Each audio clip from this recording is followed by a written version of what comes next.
Сәлем баршаңызға. Бүгін сіздермен жұп-жұмсақ болып шығатын, бір рет дайындағаннан өте дәмді болып шығатын дәмді пирожкиді бірге дайындайтын боламыз.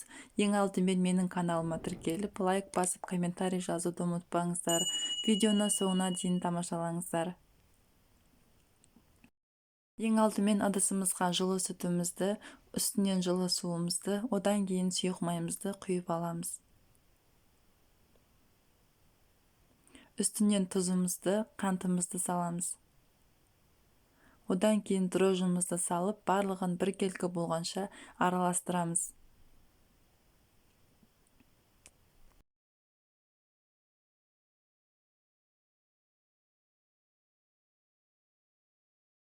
Ішіндегі барлық заттарымыз ерігеннен кейін үстінен ұн салып, жұп-жұмсақ қылып қамыр илейтін боламыз. Пирожкиге қосқан қоспаларымыздың барлығын төменге қарай описанияға жазып кететін боламын. Сол жерден кіріп таба аласыздар. Ұнымызды аз-аздан салып, жұп-жұмсақ қолға жабыспайтындай қамыр илеп аламыз.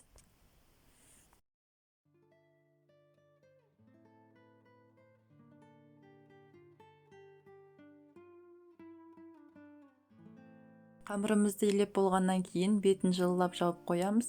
Міне менде қамырым 1 сағатта осындай болып көтерілді. Ендігі кезекте көтерілген қамырымызды бірнеше бөліктерге бөліп шығатын боламыз. Мен барлық қамырларымды 60 граммнан өлшейтін боламын. Осылай өлшеп барлық тестамызды пирожкиге өлшеп аламыз дайындап.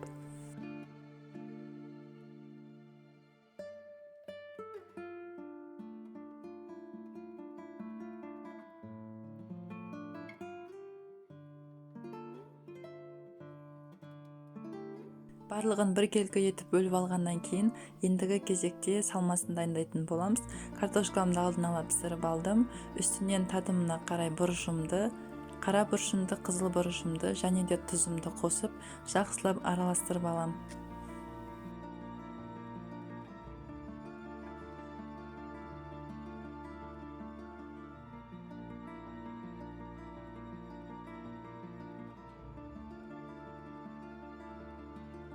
Тестам біраз уақытқа тұрып көтерілді.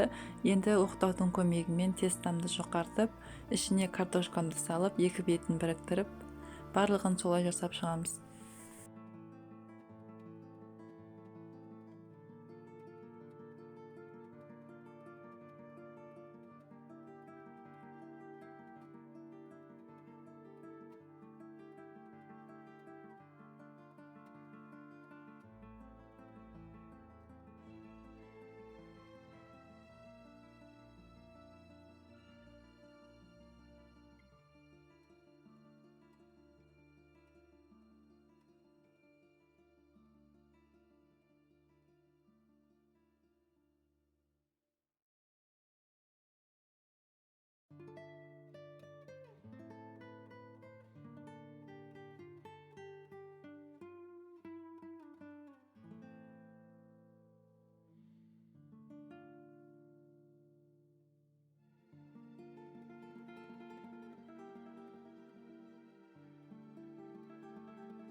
Міне барлық пирожкиларымды түйіп болдым. Енді үстінен 1-2 рет басып, листқа барлығын салып тізіп шығамыз.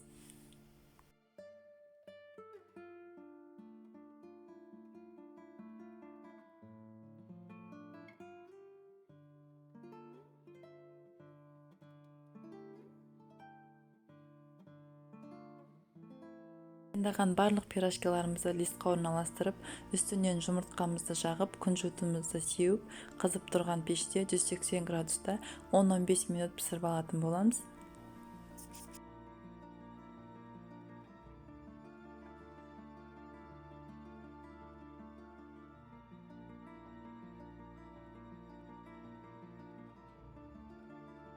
Міне достар, біздің жұп-жұмсақ пирожкиіміз дайын болды. Баршаңызға ас болсын.